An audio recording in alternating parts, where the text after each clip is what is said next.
There's just enough shade, there's just enough light, there's just enough room for the neighbors in the middle of a hot summer night. There's just enough room for a car to pass, but it has to slow down.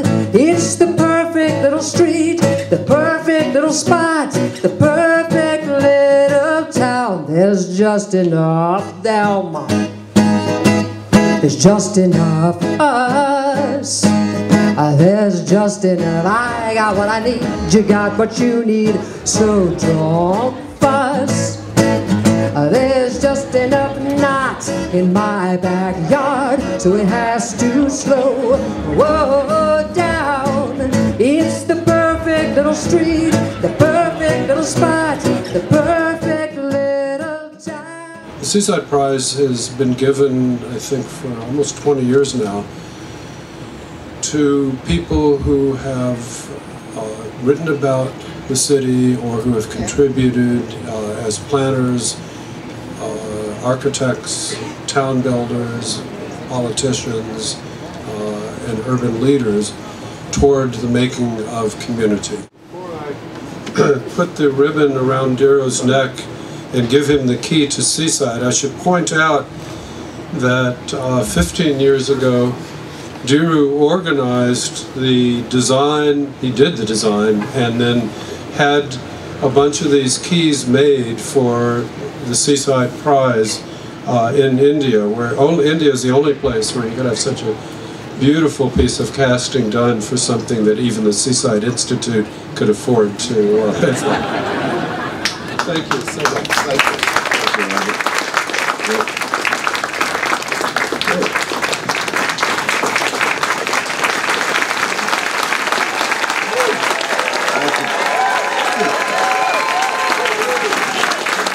Thank you.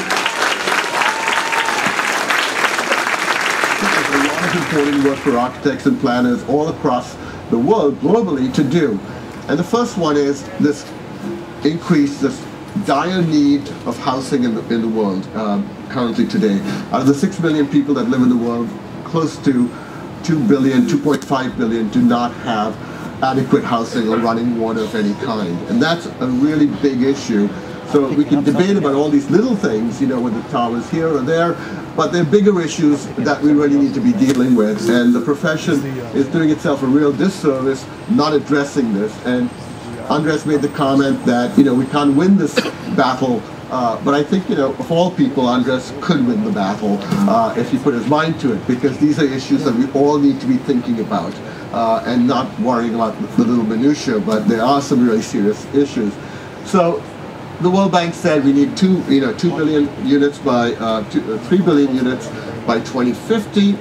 The projections for the world population in 1900, we were only 10% in urban, but the population was about 1.7 billion. In 2000, we were at 6.1. It became a 50-50 between urban and rural. For the first time in history, half the world's population was living in urban areas. And by 2050, it's predicted that 75% of the world's population will be living in urban areas, and will be at 9.2 billion. And the question is, of course, what form that new city, those new cities will take. Will it be, you know, the traditional form of buildings and blocks define open spaces and streets, or will it be this other pattern of the, you know, the towers in the park? And we all know, you all experience Seaside. We've got one there, and we've got the other on the other side.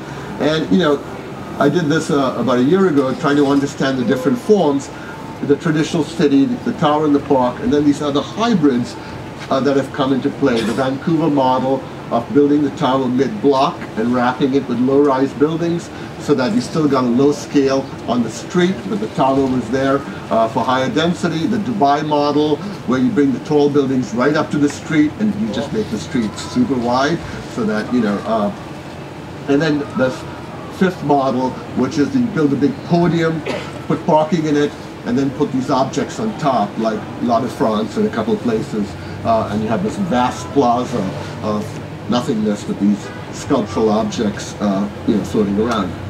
So that's one issue. The second is, you know, our dependence on oil and fossil fuel, and you know, there are these things, you know, feeding like hogs, and you know, the other addiction that we have, and then it just this drawing on the left was done a week ago when I saw some beautiful woman here at Seaside getting out of a 3,000-pound Land Rover, and I wondered, do you really need to have, you know, that much weight carrying a 110-pound person, or could, you know, you move comfortably with a bicycle around Seaside? And especially when, you know, 40% of our trips are under 2 miles, it could very easily be done in a lighter vehicle. So I did this for a couple months ago after the oil spill, and as long as the American public wants cheap oil, wants to drive and continue to drive as they do, companies like BP will be, you know, looking for oil to feed that demand. So you really need to think about changing your lifestyle. The other side of the other cost of the automobile in America is that we really lose about 42 to 52,000 people every year in automobile accidents, and that's a really high cost, a human cost that this lifestyle, you know, impacts us. And a large majority of those that we lose are between the ages of 16 and 25, which is about the equivalent, this 40, 50,000 people is the equivalent of the Vietnam War.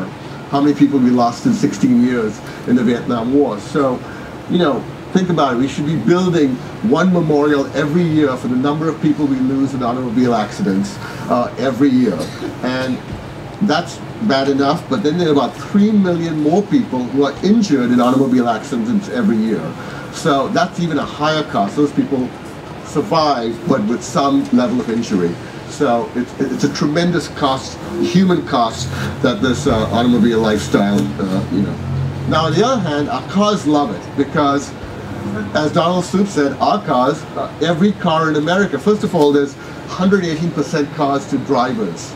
Okay, so some cars are leisurely, like they get to rest. Not every car is used, okay, because there's 118% cars and to the number of licensed drivers.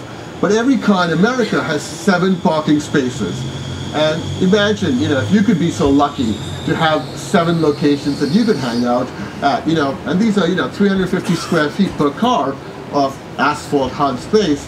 You know, I'd love to have 7 homes, even if they were 350 square feet in different cities. But, you know, but my car does. So that's another ridiculous aspect of the automobile. And if we were able to reduce from 2 cars to 1, we could actually afford $100,000 more in mortgage. So we could actually be affording to buy a better house, $100,000 more, if you could go from 2 cars to 1 car in a family. So this is thanks to Dan Sloan, sent me this idea of catapulting oneself to work, you know, in desperate times. So thank you, Dan, for that image or that idea. And you know, we'll come to desperate measures. And I hope we don't come to this, as Jim Kunstler tells us we will, that we'll be dragging our car around with us, you know, our favorite car will be drawn behind us in a horse carriage. So this is actually a drawing that I did for the book, which just shows connecting the 50 largest cities in America, the 50 largest populated cities in America, connected by high-speed rail. And if you look at this, this is all right-of-ways that pretty much already exist, but none of these journeys would be more than 3 hours with high-speed rail, and you could get to any city in America by only changing your train once. So with kind of a north, south, east, west, it's an incredibly intelligent system. It already existed at one time, and if it had to be, you know, reactivated as high-speed rail, imagine that you could be, you know, you could be traveling across this country in much more comfort than what we have to go through, or at least what I have to go through every time I go through security, because I get busted every time. The third issue that we're facing is climate change. And, you know, luckily some politicians are now trying to, you know, finally accepting that there is something like climate change. In India, sometimes they're still wary about the fact. And, you know, I kind of liken this to, you know, fighting a sumo wrestler. You know, it's there we are trying to be urbanists, and you know, climate change is this huge monster. And you know, industry has actually gotten cleaner over the years, but household emissions continue to increase. And then Center for Jackie Grimshaw's Scott Bernstein did this study some time back that showed that when you look at CO2 emissions by household, the suburbs don't really come out so good, but when you look at CO2 emissions by city, by square mile, square area, the city doesn't come out so good, but it's really the household. We really need to be looking at by the household and not by the square mile, because cities are incredibly efficient. Richard Jackson talks a lot about public health, and he's mentioned in there somewhere in that newspaper, and you know, all these things that this country is experiencing. We're eating the wrong things, we're overweight, and you know, you all know those stories. And really, you know, fast food is actually, the price of fast food is increased less, and natural food, you know, fresh food is actually increased higher than the standard of living. So really, there's two things, as Richard Jackson tells us: we're not eating so well, and we're not exercising. And here's just, you know, 40% of children walk to school, and 2009, 13% walk. So there's been an incredible reduction in the amount of exercise people get in daily life. And then, of course, you know, the bicycle burns our fat, whereas the car saves our fat. And you know, then we do things like this, where, you know, make it easy to get to the gym. And then when Michelle Obama just a couple of weeks ago said that maybe one way to fight obesity was to cut out the dessert in school lunches, Sarah Palin jumped back and said, no, they have the right to be, Americans have the right to be fat and eat their dessert. So, you know, obviously sponsored by the high fructose corn syrup lobby. And then finally, the fifth issue that we have is housing supply and demand, that we're building really the wrong type of housing for the population. You know, we're still building these large lot houses, and that's not what the, you know, that's really not what the demographics show that we need to be building. And also that, you know, the American household has gotten smaller in the last 50 years, whereas the size of the houses have gotten larger. And the average American lived in 200 square feet per person in 1940. Now they live in 950 square feet per person.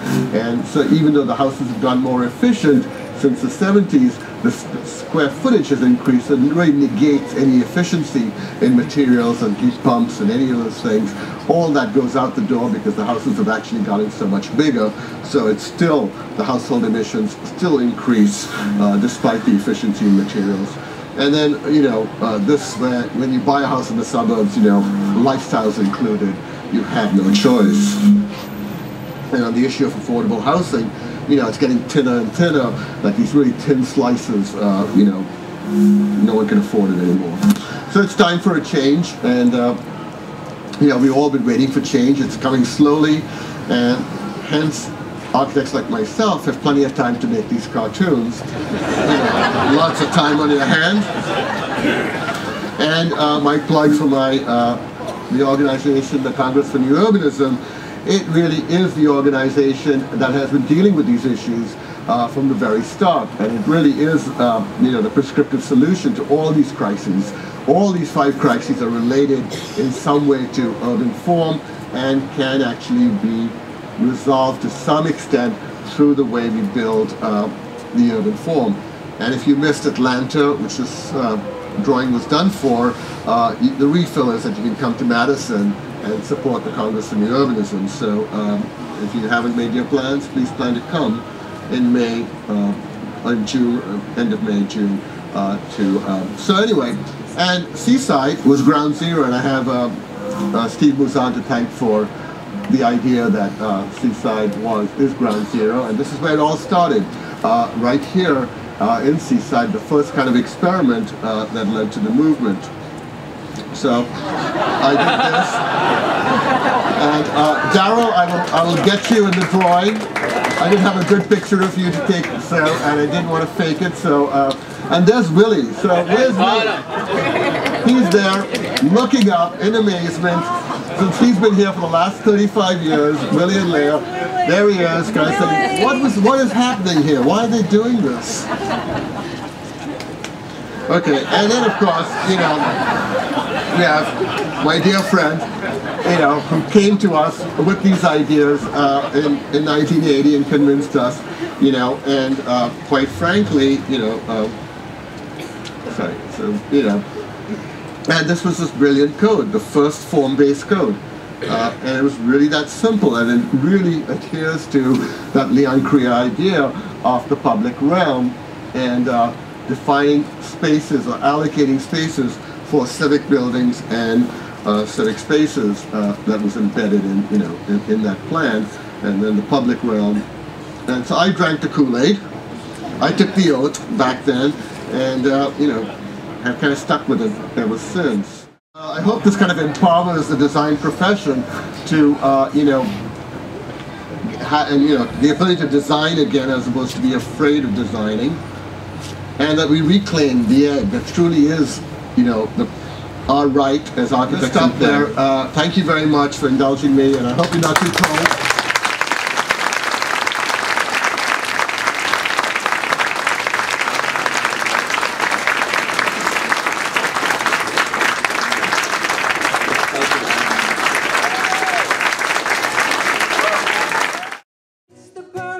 Street, the perfect little spot, the perfect little town. There's just enough them.